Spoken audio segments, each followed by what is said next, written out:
Welcome to my channel. Thank you for watching. I do a variety of different flower arrangements. Enjoy. With today's video, I will be making an arrangement with sunflowers and lotus blossoms. You're going to need a small vase and pebbles. Make sure when you put the pebbles in the vase, tip it on the side so it slides down, because if you just drop it in, it could break the vase. Just a heads up on glass safety. On to the video. I like flower arrangements that are easy and inexpensive to do. All you gotta do is put the flowers in it any way you want.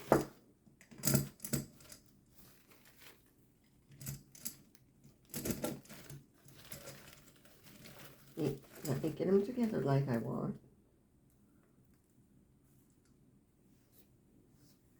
And it's done.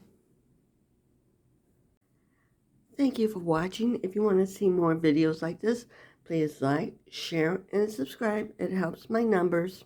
Have a good day.